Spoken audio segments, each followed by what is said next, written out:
Selamat malam pemirsa, selamat datang di iNewsroom bersama saya Anisha Dasuki. Kami akan membahas berita utama secara mendalam, komprehensif dan tentunya eksklusif. Sebagai pembuka iNewsroom, hari ini kami memiliki informasi Gunung Lewotobi laki-laki di Flores Timur, Nusa Tenggara Timur kembali meletus dengan dentuman yang kuat disertai hujan batu dan pasir. Warga mulai mengungsi ke posko pengungsian secara mandiri, sementara warga yang tidak mengungsi kini membersihkan material abu vulkanik.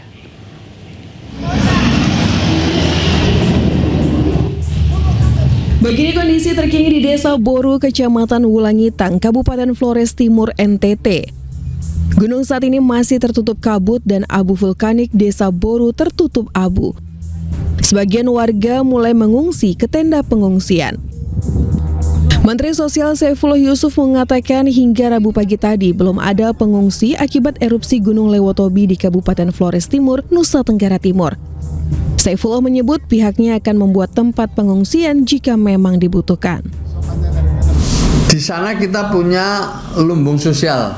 Jadi lumbung sosial itu semacam gudang gitulah ya, yang bekerja sama dengan pemerintah daerah. Dalam hal ini Kabupaten Flores Timur.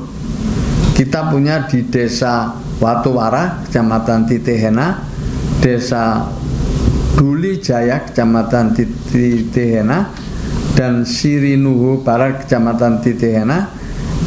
Kemudian juga ada Kecamatan Adonara Barat dan Desa Bugalima, Kecamatan Adonara Barat. Jadi itu adalah lumbung-lumbung sosial kita yang ada di sana yang siap untuk memberikan sewaktu-waktu terjadi bencana. Sementara itu warga Desa Boru, Kecamatan Wulangitang yang tidak mengungsi kini mulai membersihkan material abu vulkanik di atap rumah mereka. Erupsi Gunung Lewotobi semakin dahsyat lagi. Debunya lebih daripada yang kali lalu. Lebih tebal ya? Ya, lebih tebal daripada. Kira-kira berapa senti, Pak? 10 senti. Bapak bersihkan ini supaya aktivitas arus lalu lintas bisa berjalan atau ya, di samping lalu lintas bisa berjalan, kami di sini juga tidak mandi debu. Warga pun membersihkan debu vulkanik sepanjang Jalan Boru Hokeng agar tidak mengganggu kesehatan warga. Data Badan Geologi Pos Pengamatan Lewotobi laki-laki merekam gunung kembali mengalami 11 kali letusan dengan tinggi kurang dari 2 km. Badan Geologi pun meminta warga untuk tidak beraktivitas dalam radius 8 km dari pusat erupsi. Dari Flores Timur, Joni Nura, iNews melaporkan. Ibu Gregorius Ronald Tanur Meriska Wijaya divonis 3 tahun penjara oleh Majelis Hakim Pengadilan Tipikor Jakarta. Vonis hakim ini lebih ringan dari tuntutan jaksa.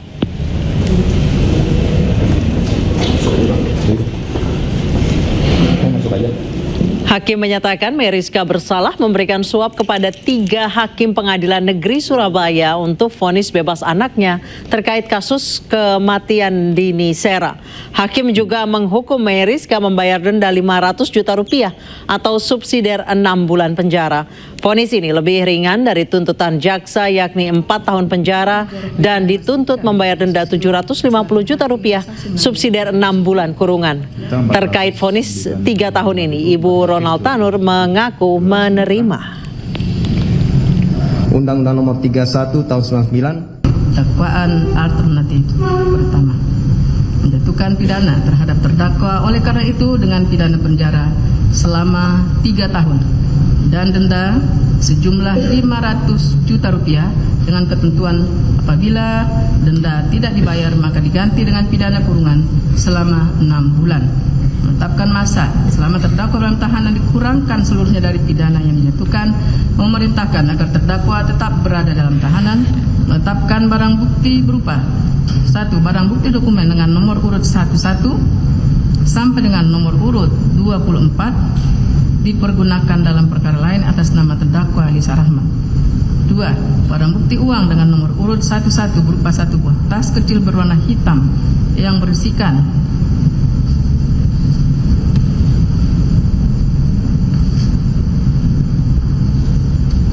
A dan B sampai dengan nomor urut 1411 berupa 1 keping kartu akses kunci apartemen Tamrin Residence warna hijau dan biru dipergunakan dalam perkara lain atas nama terdakwa Lisa Rahmat. 3. Barang bukti elektronik dengan nomor urut 1 sampai dengan nomor urut 25 dipergunakan dalam perkara lain atas nama terdakwa Lisa Rahmat, membebankan kepada terdakwa membayar perkara sejumlah Rp7.500. Menimbang bahwa selain memperhatikan keadaan yang memberatkan maupun keadaan yang meringankan tersebut di atas, Majelis Hakim memvonis Zarov Rikar dengan hukuman 16 tahun penjara. Zarov terbukti bersalah menerima suap dan gratifikasi terkait penanganan perkara. Hukuman itu lebih rendah dibandingkan tuntutan jaksa yakni 20 tahun penjara.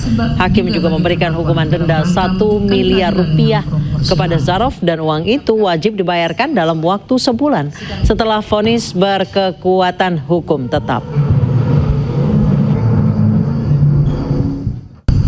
Mengadili. 1. Menyatakan terdakwa Dr. Zarov Rikar SHS SOS MHum telah terbukti secara sah dan meyakinkan bersalah melakukan tindak pidana, melakukan permufakatan jahat untuk melakukan tindak pidana korupsi, yaitu memberi atau menjanjikan sesuatu kepada hakim dengan maksud untuk mempengaruhi putusan perkara yang diserahkan kepadanya untuk diadili sebagaimana dalam dakwaan pertama ke 1 penuntut umum, dan tindak pidana korupsi menerima gratifikasi yang berhubungan dengan jabatannya dan yang berlawanan dengan kewajiban atau tugasnya sebagaimana dalam dakwaan kedua penuntut umum. 2. Menjatuhkan pidana terhadap terdakwa oleh karena itu dengan pidana penjara selama 16 tahun dan denda sejumlah 1 miliar rupiah dengan ketentuan apabila denda tidak dibayar maka diganti dengan pidana kurungan selama 6 bulan.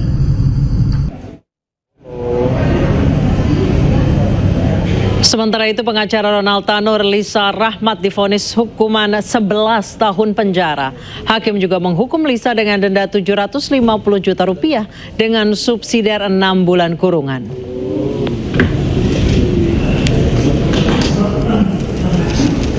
Dua, menjatuhkan pidana terhadap terdakwa oleh karena itu dengan pidana penjara selama 11 tahun dan denda sejumlah 750 juta rupiah dengan ketentuan apabila tidak dibayar maka diganti dengan pidana kurungan selama 6 bulan. Mantan Menko Polhukam Mahfud MD menilai hukuman Zarov Rikar yang hanya belasan tahun terlalu ringan untuk nilai korupsi yang mencapai 1 triliun rupiah. Menurut Mahfud, kasus Zarov Rikar tersebut masih bisa dikembangkan untuk membongkar praktik mafia perkara dan dibuka ke publik. Korupsi atau penyuapan sebesar itu memang kalau cuma dihukum 10 tahun, 15 tahun kecil banget gitu. Ya, artinya dalam konteks kasusnya Zarov Rikar yang nggak maju-maju Pak dalam tanda petik gitu ya sampai bulan keempat ini sidangnya, Pak Mahfud ingin mengatakan bahwa sebenarnya aparat penegak hukum belum maksimal untuk mengejar karena masih bisa membuka dokumen-dokumen dan segala macam. Sekian tahun kasus itu ada kopinya dan segala macam, ada rekamannya gitu ya Pak? Pastilah iya. Hubungan-hubungan dia dengan siapa kan bisa dilacak sekarang. Ya, teknologi kita canggih sekarang. Ya itu jadi pertanyaan publik kan Pak. Sehingga orang jadi mungkin berkesimpulan jangan-jangan ada pertimbangan lain dari kejaksaan sehingga ini tidak sampai sedetail itu dibuka. Iya, gitu. Masyarakat berprasangka seperti itu menjadi wajar. Kenapa sih kok tidak dibuka? Jangan-jangan ini terkait dengan A di sana, jangan-jangan terkait dengan si B, atau jangan-jangan terkait dengan kejaksaan juga. Kan bisa kan orang juga tuh jangan-jangan ini dipermainkan di kejaksaan gitu. Meskipun untuk saat sekarang dan untuk kasus ini mempermainkan hampir 1 triliun itu agak kecil kemungkinannya kejaksaan melakukan itu. Tapi kalau misalnya ada pejabat-pejabat lama di kejaksaan yang ikut terlibat di situ kan bisa aja. Iya kan? Sangat mungkin itu ya. Iya, sekarang persoalannya bukan memperebutkan uang itu tapi melindungi nama kejaksaan misalnya. Wah, ini ternyata dulu yang terlibat ini. Artinya kalau jaksa meminta ini dibuka, bisa menghantam muka sendiri gitu ya? Iya, itu bisa gitu. Tapi menurut saya sih sekarang, kalau mau menegakkan hukum, sekarang dibuka aja, siapa aja dibuka gitu. Agar orang takut juga. Kita ke informasi lain, pemirsa. Kader Partai Demokrasi Indonesia Perjuangan penuhi panggilan penyidik Barreskrim Polri guna pemeriksaan terkait kasus dugaan fitnah dan pencemaran nama baik yang dilakukan Budi Ari Setiadi. Dalam pemeriksaan hari ini, Angga Nugraha sebagai pelapor dicecar 29 pertanyaan oleh penyidik. Selama pemeriksaan, Angga menjelaskan bukti-bukti yang diserahkan ke polisi terkait laporannya terhadap Budi Ari Setiadi. Sementara itu, dia juga mengaku siap jika kembali dipanggil untuk memberikan keterangan. Selain itu, kuasa hukum PD Perjuangan Wiradharma Harefa juga meminta penyidik Dirtipidum Barreskrim Polri terus melanjutkan laporan pihaknya. Ia pun juga meminta polisi menetapkan Budi Ari menjadi tersangka atas dugaan fitnah dan pencemaran nama baik terhadap PDI Perjuangan terkait kasus judi online di Kominfo. Dalam pemeriksaan tadi memang ada 29 pertanyaan yang ditanyakan kepada saksi pelapor bahwa terkait lebih fokus kepada isi percakapan itu, ya. Isi percakapannya itu mana yang mengandung yang menurut pelapor itu yang menjadi fitnah dan pencemaran nama baik. Dan nanti tadi itu sudah kami jelaskan semua, dari awal dipertanyakan dan kami jelaskan semua, ya. Lalu untuk tadi pertanyaannya terkait kelanjutannya berdasarkan dari informasi dari penyidik, nanti ada pemanggilan saksi yang lain, ya, karena kan kami ajukan ada saksi 3 lagi yang harus diperiksa. Nanti setelah itu mungkin akan dilakukan pemanggilan terhadap terlapor. Pemirsa, Mahfud MD Menko Polhukam 2019-2024 mendorong Kejaksaan Agung mengusut tuntas dugaan keterlibatan mantan Menkominfo Budi Ari Setiadi dalam kasus judi online.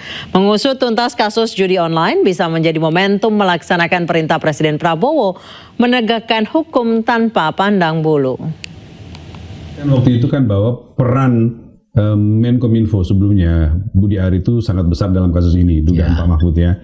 Bahkan dia juga kuat kata Pak Mahfud, dan ternyata Pak betul dalam perkembangan sidang terbaru pada tanggal 12 Juni kemarin itu seorang saksi mahkota namanya Denden kalau nggak salah itu menyebut lagi nama mantan Menkominfo Budi Ari, bahwa Pak Budi Ari sebagai menteri itu mengetahui ada praktik pengawalan situs judi online.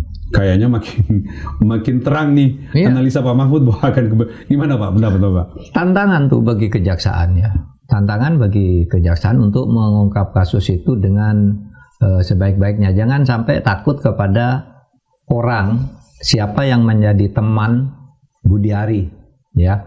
Apakah sesama menteri, apa aparat penegak hukum atau orang yang lebih tinggi lagi, seharusnya itu diungkap. Ini peluang untuk melaksanakan perintah Presiden Prabowo untuk melaksanakan perintah itu, ya, tanpa pandang bulu kan. Nah, yang Budi Ari ini terjadi bulan Maret itu. Bahkan nanti kalau jaksa fair gitu, ya, dari apa yang terberitakan, baik terbuka maupun diam-diam tapi itu bisa dipercaya. Itu ada dari segmen tertentu itu, dari rangkaian jalannya peristiwa itu ada berita di BAP-nya bahwa uang itu diantarkan ke rumah dinas Budi Ari dengan memakai bungkus kopi. Di BAP Pak itu, ya? Ada ya keterangan itu, ya? Saya ada kronologinya dari tanggal ke tanggal itu. Ada di situ. Itu kalau diungkap oleh kejaksaan, nah itu semakin memperkuat lagi. Dan menurut saya pengakuan di pengadilan, kemudian catatan di BAP, itu satu hal yang terang benderang. Ya, untuk tidak melepas Budi Ari begitu saja atas nama dia tidak tahu soal teknis, atas nama dia tahu banget, iya kan, nggak tahu soal teknis, gimana dia yang ngatur teknisnya agar si A yang mengurus itu kan? Yeah. Kita ke informasi terkait Gubernur Jawa Barat Edi Mulyadi kembali membuat gebrakan di dunia pendidikan wilayah Jawa Barat.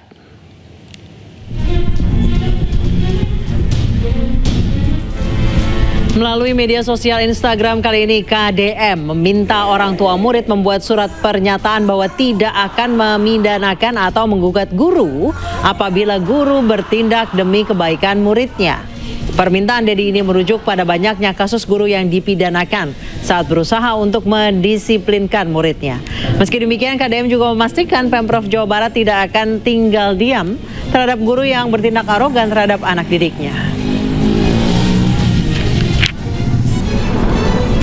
Saya sampaikan ya pada seluruh orang tua yang akan memasukkan anaknya ke sekolah-sekolah di seluruh provinsi Jawa Barat, terutama yang di bawah kepemimpinan Provinsi Jawa Barat, bawah kekuasaan, pengelolaan, gitu, kewenangan. Kami harapkan orang tuanya untuk membuat surat pernyataan tidak akan mempidanakan guru, menggugat perdata guru apabila guru bertindak demi kebaikan muridnya, demi pendidikan muridnya, dan seluruhnya dilakukan dengan keikhlasan.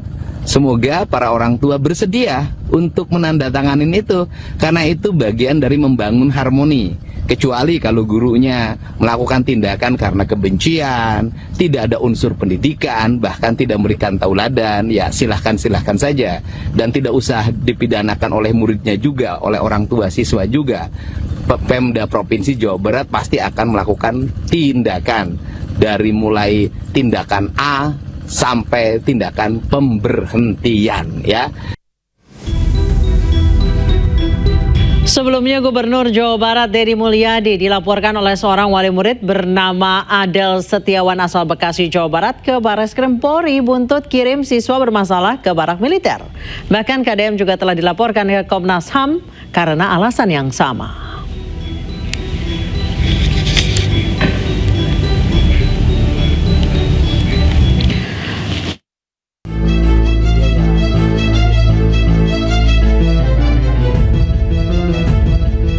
Pakar telematika Roy Suryo menyebut tim pengacara mantan Presiden Joko Widodo sedang menunjukkan aksi Sri Mulat karena melontarkan pernyataan dengan logika terbalik. Kritikan disampaikan Roy Suryo menanggapi ucapan pengacara Jokowi yang menyebut jika ijazah Jokowi dibuka ke publik dapat menimbulkan kekacauan dan menjadi preseden buruk. Roy Suryo menjelaskan tentang ciri khas Sri Mulat yang sering menggunakan logika terbalik untuk menerangkan sesuatu. Ini logika Sri Mulat. Logika Sri Mulat itu artinya kita tertawakan saja. Ya, karena Sri Mulat itu selalu kalau mau sein belok kanan tuh seinnya kiri. Ya, kalau bilang sesuatu yang bahaya itu bahaya gitu. Jadi malah jadi tertawaan. Mana ada orang kalau punya ijazah asli ditunjukkan itu terus jadi chaos. Nggak akan ada itu. Itu logika Sri Mulat. Logika yang terbalik-balik. Jadi kita tertawakan saja. Dan ini biarkan masyarakat yang menilai. Sebelumnya, kuasa hukum Presiden ke-7 Republik Indonesia, Rifai Kusumanegara, mengklaim tuduhan-tuduhan ijazah palsu Jokowi bukan untuk mencari kebenaran atau kepentingan akademik semata, melainkan hanya untuk menjatuhkan Jokowi. Hal ini dibuktikan selama proses penyelidikan yang sudah dilakukan kepolisian selama 2 bulan. Hasil penyelidikan pihak berwenang tetap ditolak oleh pihak-pihak berperkara sehingga tuduhan masih terus berlanjut. Sesuatu yang kami yakini semakin terbukti kebenarannya. Ya. Seperti kita saksikan bersama, semua upaya hukum, proses hukum sudah dijalankan, diterangkan oleh rekan Yakub, nyatanya tetap ditolak. Bahkan terakhir-terakhir ini semakin terlihat bahwa kegiatan mereka ini bukan lagi bersifat mencari kebenaran atau kegiatan akademis, karena banyak statement yang sangat terlihat bahwa ini sudah berbau politis. Rifai juga meminta pihak Polda Metro Jaya mengambil langkah tegas menyelesaikan laporan lain yang masuk untuk segera diputuskan apakah masuk ke tahap penyidikan atau dihentikan. Tim Liputan iNews melaporkan. Sementara itu pengacara Jokowi Yakub Hasibuan menilai permintaan kasus ijazah Jokowi naik penyidikan adalah bentuk kriminalisasi. Menurut Yakub, kasus ijazah ini membuat gaduh dan merugikan Joko Widodo.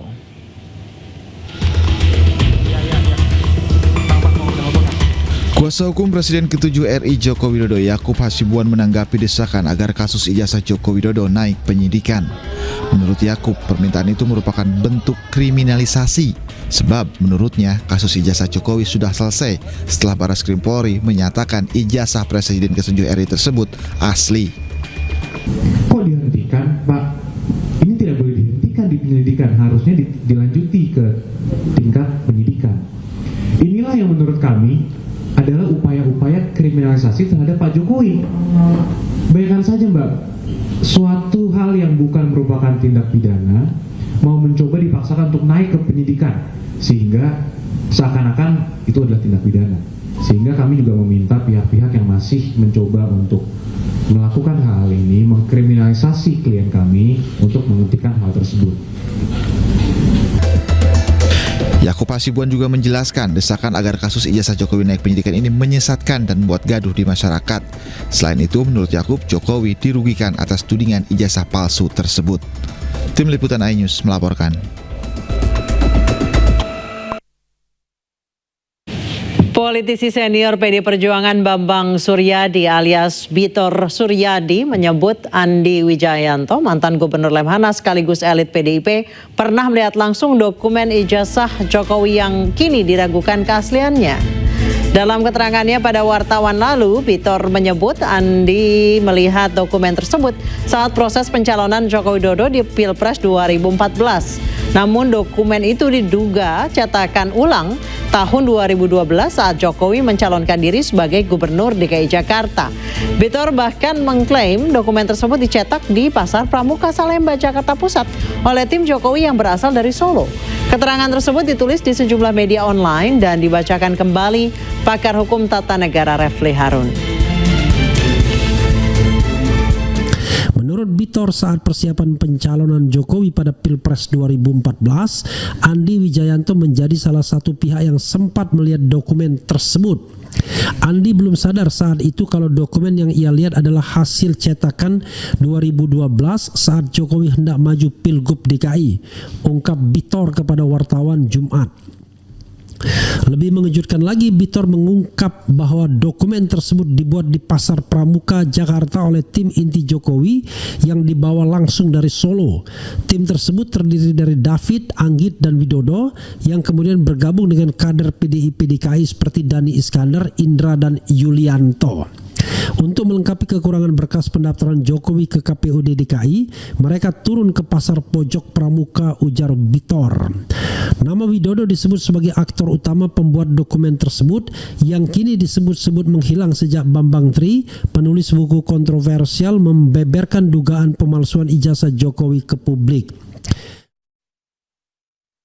Pemirsa, polemik terkait ijazah mantan Presiden Joko Widodo kembali menjadi sorotan tajam setelah politikus senior PDI Perjuangan Bitor Suryadi melontarkan tudingan mengejutkan bahwa ijazah Jokowi dicetak di Pasar Pramuka, Jakarta Pusat.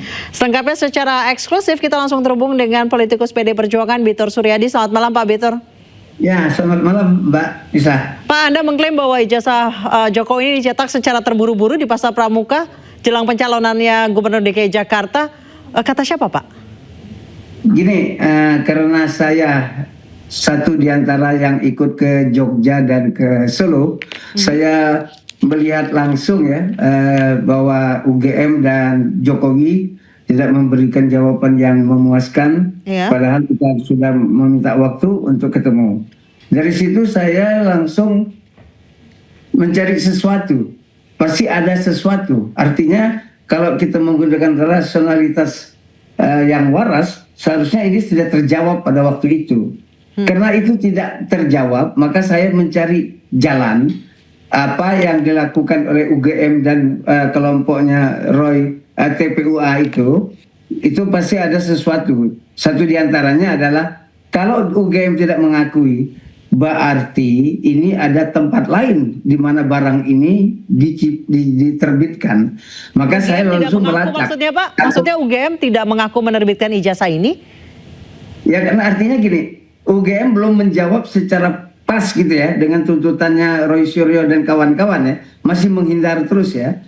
Artinya kalau mereka sudah tahu mereka akan didatangin oleh kelompok TPUA, artinya mereka sudah mempersiapkan semua yang dibutuhkan. Ternyata kan tidak. Begitu juga dengan Jokowi. Berarti ada sesuatu yang disembunyikan. Artinya mereka tidak seperti mahasiswa UGM yang lain yang menunjukkan ijazahnya secara terbuka, terang-terangan, dan itu pas gitu. Nah, karena kondisinya seperti itu menyebabkan saya bertanya pada diri saya, ini ada sesuatu. Pak, ini Bapak dapat informasi cetak di Pramuka, Bapak Jadi pernah Bapak datang ke Pramuka atau Bapak melihat tanda buktinya atau Bapak menghubungi orang yang mencetak ijazah itu gitu?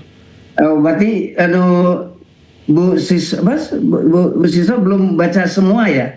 Jadi ada pertemuan antara tim Solo sama tim Jakarta yang di Cikini itu. Dari situ soalnya terus ini dirancang. Bapak maaf, 21 Maret UGM memastikan bahwa Pak Jokowi pernah berkuliah dan lulus dari UGM, Pak. Ya itu boleh saja kan, itu kan versinya dia, versinya UGM kan, Iya. yang masih lawan. Tapi kan? tadi Bapak bilang UGM belum memberikan jawaban yang memuaskan. Puas versi Bapak seperti apa? Kan produk itu masih ditolak, kertasnya tidak benar, hurufnya tidak benar, tintanya tidak benar. Artinya produk Baik, tahun kita fokus 85 dijawab dengan 2012. Baik, kita fokus ya ke Pramuka. Itu Bapak dapat dari mana? Bapak saksi, Bapak pernah melihat tanda bukti pencetakan ijazah atau Bapak ngobrol dengan si pencetak ijazahnya? Ibu baca semua, itu ada pertemuan yang membahas kekurangan dokumen Jokowi untuk dibawa ke KPU. Oke. Sehingga dicarilah jalannya, ketemulah sama Dhani Iskandar dan kawan-kawan itu. Maka disitulah dirancang, didesain bagaimana semua ijazah itu dibuat. Dan itu langsung Dhani Iskandar yang menjawab. Siapa saja Pak yang terlibat, Pak?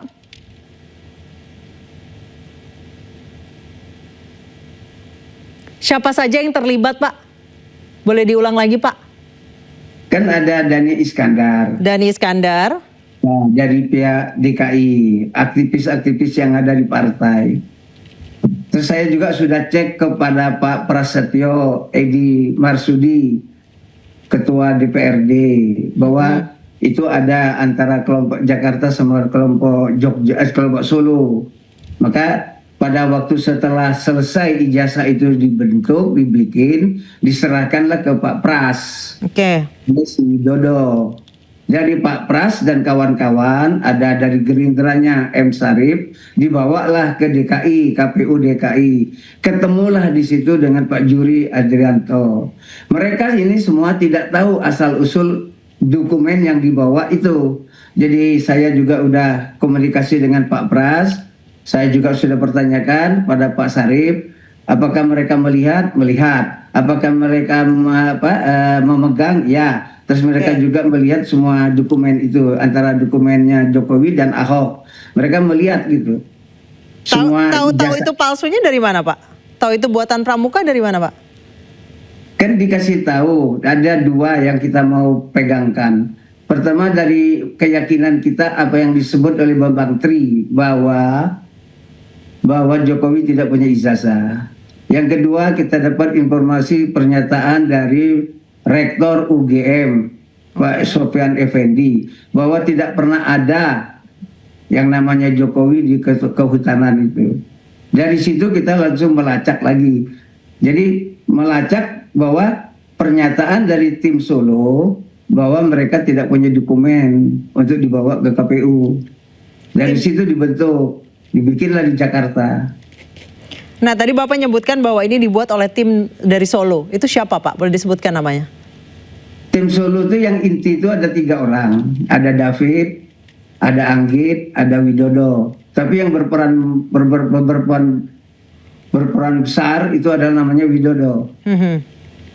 Nah, Widodo ini berpasangan lah terus-menerus dengan Dhani Iskandar. Sehingga mereka berapa kali ketemu Jokowi.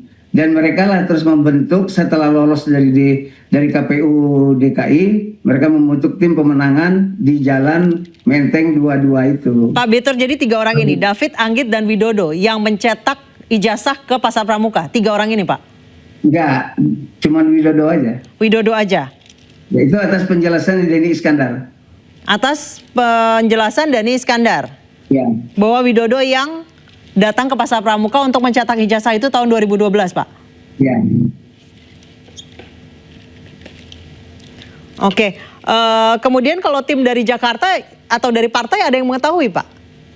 Tahu, makanya saya sudah cek juga ke Pak Prasetyo, bahwa Pak Prasetyo menyatakan bahwa benar bahwa ada tim dari Solo dan tim Jakarta. Tim Jakarta siapa saja, Pak?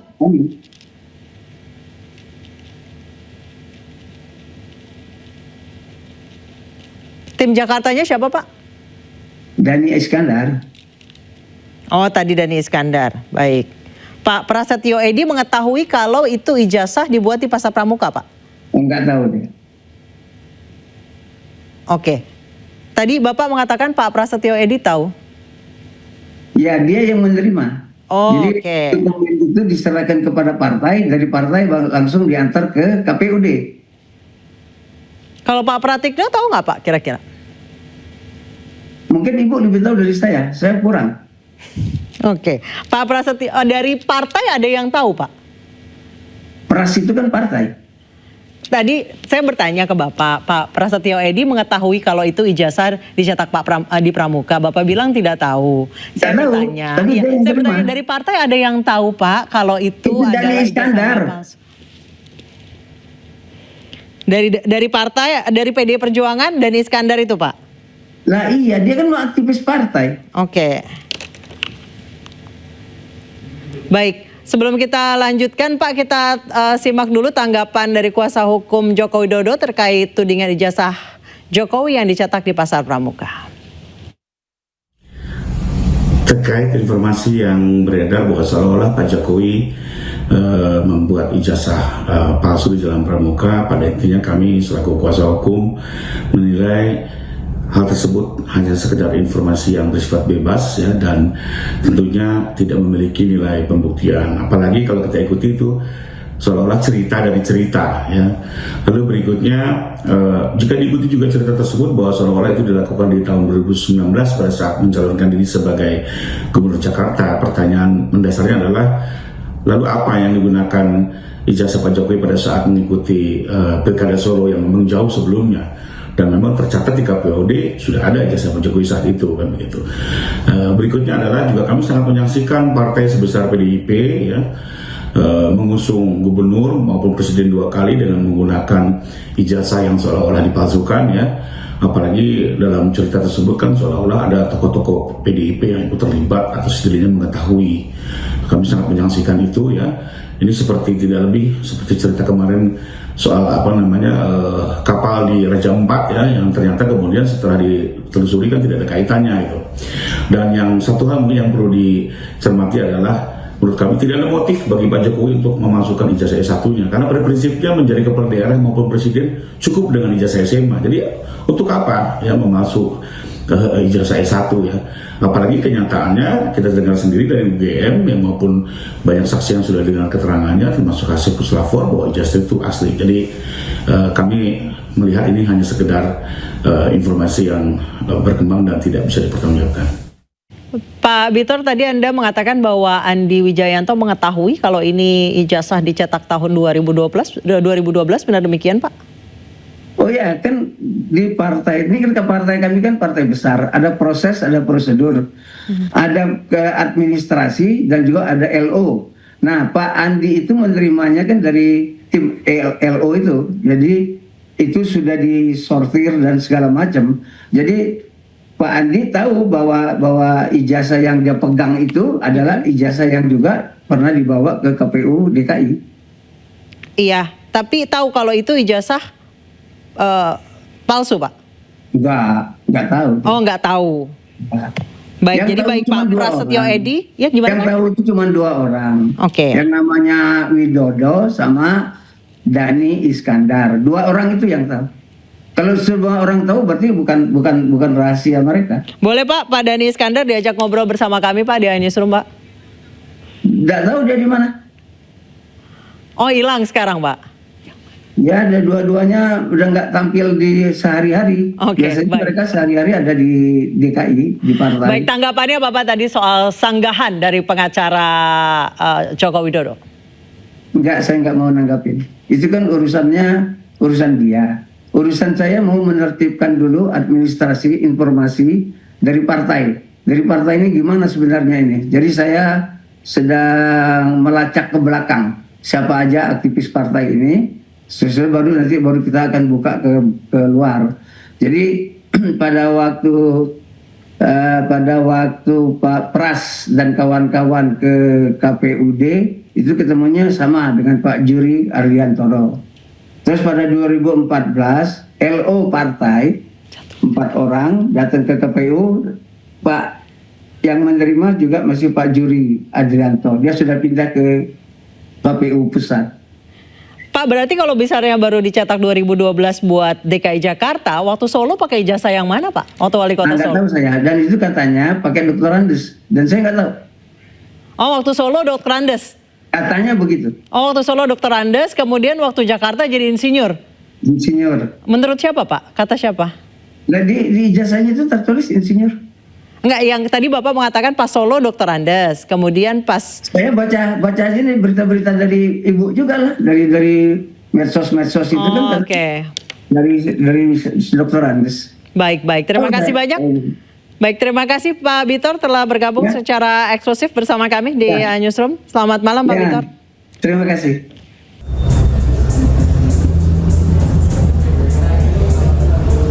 Setelah sempat mendarat darurat di Bandara Kuala Namu, Medan, pesawat Saudi Airlines dengan nomor penerbangan SV5276 rute Jeddah ke Bandara Soekarno-Hatta tiba Rabu siang di Bandara Soekarno-Hatta, Tangerang, Banten. Pesawat membawa 442 jemaah haji debarkasi Bekasi yang berasal dari kota Depok, Jawa Barat. Namun pasca adanya ancaman bom di pesawat Saudi Airlines tersebut, Satuan Reskrim Polresta Bandara Soekarno-Hatta memeriksa 4 orang petugas bandara. Mereka diantaranya adalah petugas bandara yang pertama kali melihat adanya email masuk berisi ancaman bom. 4 petugas tersebut adalah customer service serta petugas aviation security. Pemeriksaan dilakukan untuk mengungkap fakta sebenarnya serta untuk memastikan alur penerimaan informasi dan dari mana email tersebut. Ya, seperti yang kita ketahui bahwa adanya email yang masuk ke beberapa instansi, salah satunya adalah Injourney, dan kami dari Polres Bandara sudah melakukan interogasi untuk memintai keterangan terhadap 4 orang. Itu lebih kepada kronologis mereka mengetahui dan menerima email yang masuk. Sementara itu, 442 jemaah haji yang sudah tiba di Bandara Soekarno-Hatta telah diantar ke debarkasi Bekasi menggunakan 10 bus dan pengawalan petugas lalu lintas. Dari Tangerang, Banten, Hasnugara, Ayus melaporkan.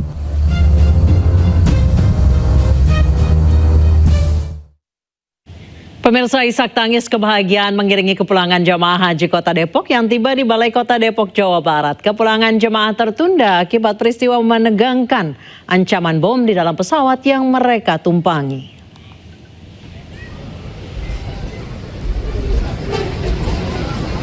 Satu persatu jemaah haji kloter 12 JKS Depok terlihat turun dari bus menuju halaman Balai Kota Depok, Jawa Barat.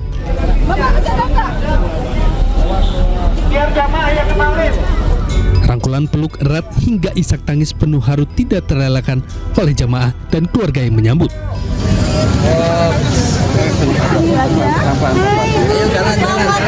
Kebahagiaan ini kian mendalam mengingat jamaah baru saja melewati momen menegangkan usai ancaman bom dari orang tak dikenal yang terjadi dalam pesawat saat terbang dari Jeddah, Arab Saudi.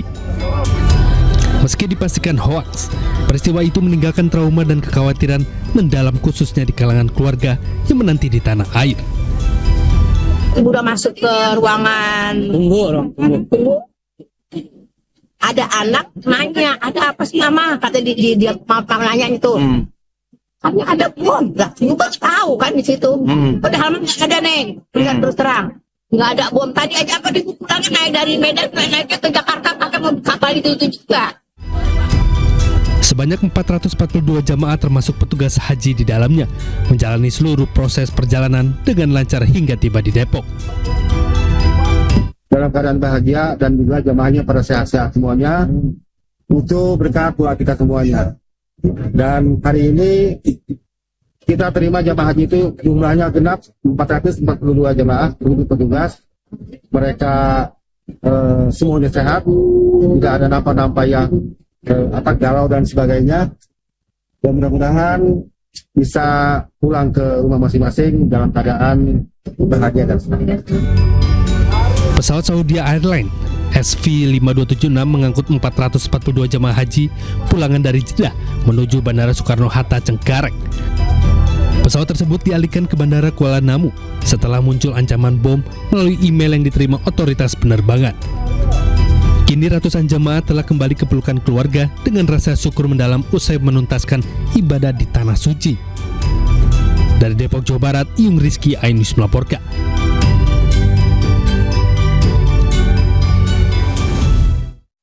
Terima kasih Anda masih bersama kami di iNewsroom. Pemirsa, perang antara Iran dan Israel semakin membara. Kedua pihak mengklaim menghancurkan fasilitas-fasilitas strategis. Israel mengandalkan sistem pertahanan udara Iron Dome, sementara Iran mengandalkan serangan rudal jarak jauh. Dan usai sudah kebersamaan kita di iNewsroom hari ini, temukan informasi-informasi terbaru lainnya di www.inews.id. Cuplikan tayangan berita iNews juga dapat saksikan di kanal YouTube @official iNews. Mewakili teman-teman yang bertugas, saya Anisya Dasuki pamit, selamat malam, sampai jumpa.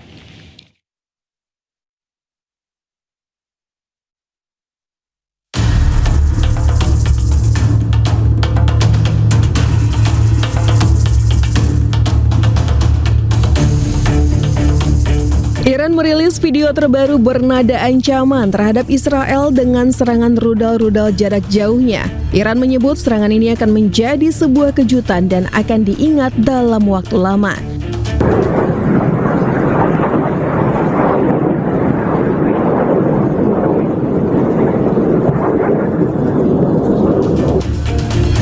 Namun Iran sejauh ini belum membeberkan rudal senjata-senjata apa yang digunakan.